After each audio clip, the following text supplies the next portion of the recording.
Fakultas Psikologi Universitas Proklamasi 45 Yogyakarta. Nah, sahabat psikologi, pada video kali ini kita akan membahas mengenai teori humanistik yang disampaikan oleh salah satu tokoh psikologi, yaitu Viktor Frankl. Viktor Frankl memberikan pengertian teori mengenai logoterapi. Logoterapi dikembangkan oleh Viktor Frankl pada tahun 1959 sebagai bagian dari terapi eksistensi yang berorientasi pada makna. Teori logoterapi berasal pada kepercayaan bahwa sifat manusia dimotivasi oleh pencarian pada tujuan hidup. Hal ini berdasarkan pengalaman Frankl pada saat ia menjadi tahanan pada masa Nazi nih, sahabat. Menurut Kimball dan Elor, secara ontologis, logoterapi mengatasi masalah-masalah kemanusiaan tingkat tinggi untuk memahami makna dan nilai-nilai, kebebasan dan tanggung jawab, hati nurani dan komitmen, keputusan dan tujuan hidup di balik penderitaan seseorang. Untuk selanjutnya, kita akan mempelajari lebih lanjut mengenai 3 konsep yang dikemukakan oleh Frankl nih, teman-teman. Jadi, Frankl menyatakan ada 3 konsep utama yang menjadi dasar filosofi model konseling logoterapi, yaitu yang pertama adalah freedom of will atau kebebasan berkeinginan, yang kedua the meaning of life atau makna hidup, dan yang ketiga adalah the will of meaning atau keinginan akan makna. Kita bahas satu-satu ya, sahabat psikologi. Yang pertama adalah freedom of will atau kebebasan berkeinginan. Kebebasan berkeinginan adalah ciri yang unik dari keberadaan pengalaman manusia nih. Manusia tidaklah bebas dari kondisi-kondisi biologis, psikologis, dan sosiologis, tetapi manusia berkebebasan untuk mengambil sikap terhadap kondisi-kondisi tersebut ya, kawan-kawan. Jadi, kebebasan berkeinginan adalah kebebasan yang bertanggung jawab untuk mengembangkan potensi yang dimiliki oleh setiap manusia. Kemudian, menurut Miseli, kebebasan berkeinginan yaitu manusia itu mempunyai kehendak bebas untuk memilih yang berperilaku positif atau perilaku negatif, dan bebas menentukan sikap untuk melawan atau lari dari keadaan.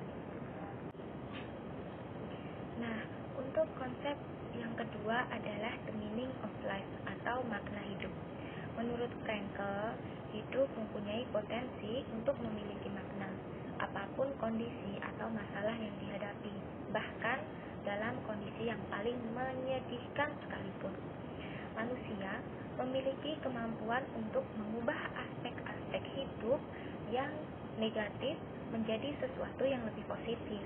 Kemudian, menurut Bustaman, makna hidup yang dimiliki manusia bisa berbeda dalam setiap harinya, bahkan setiap jamnya.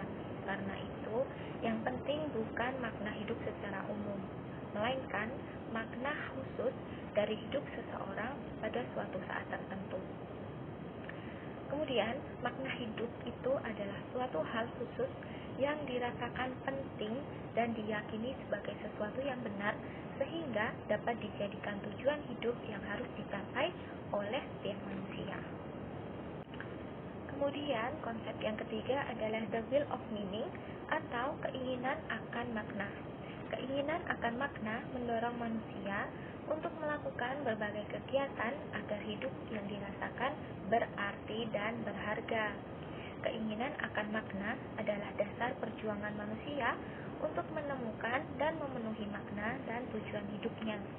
Hal tersebut sesuai dengan apa yang disampaikan oleh Miseli yang menyebutkan bahwa keinginan akan makna adalah manusia memiliki motivasi yang utama untuk menemukan makna hidup, dan makna hidup itu yang akan menjadi motivasi terbesar untuk manusia itu sendiri.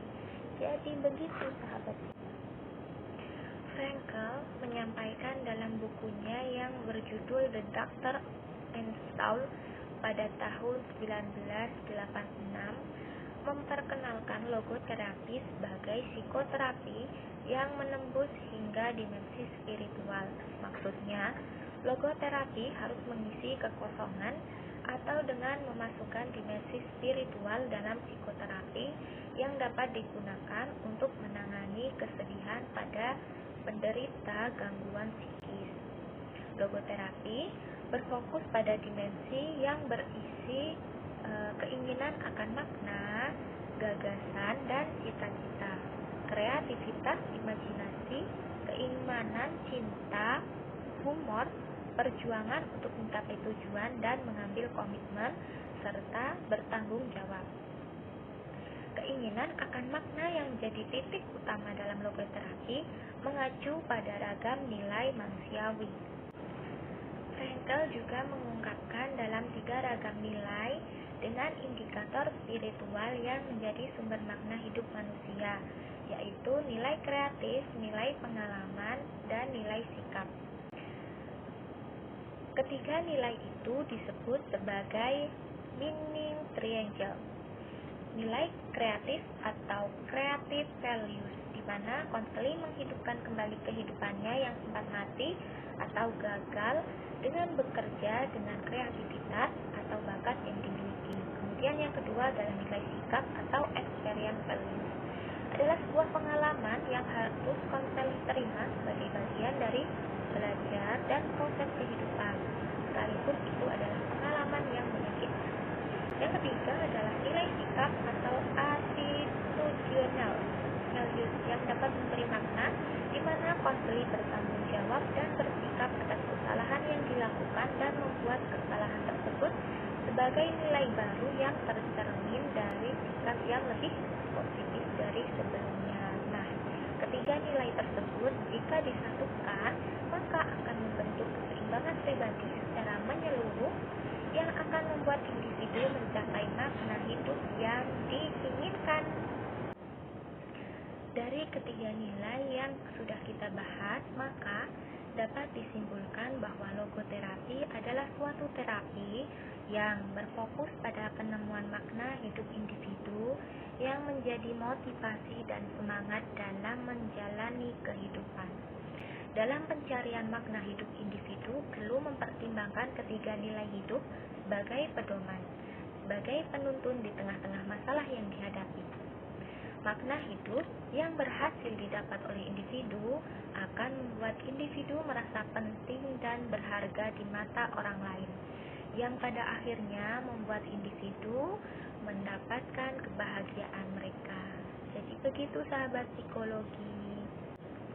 Frankl membangun teori logoterapi dari 3 peristiwa kehidupannya selama berada di kamp tahanan yang membuat Frankl menyadari pentingnya makna hidup yang dimiliki oleh manusia. Oleh karena itu, tujuan utama dari logoterapi adalah untuk membuat atau menawarkan jenis terapi baru untuk melihat permasalahan hidup dari sudut pandang yang berbeda.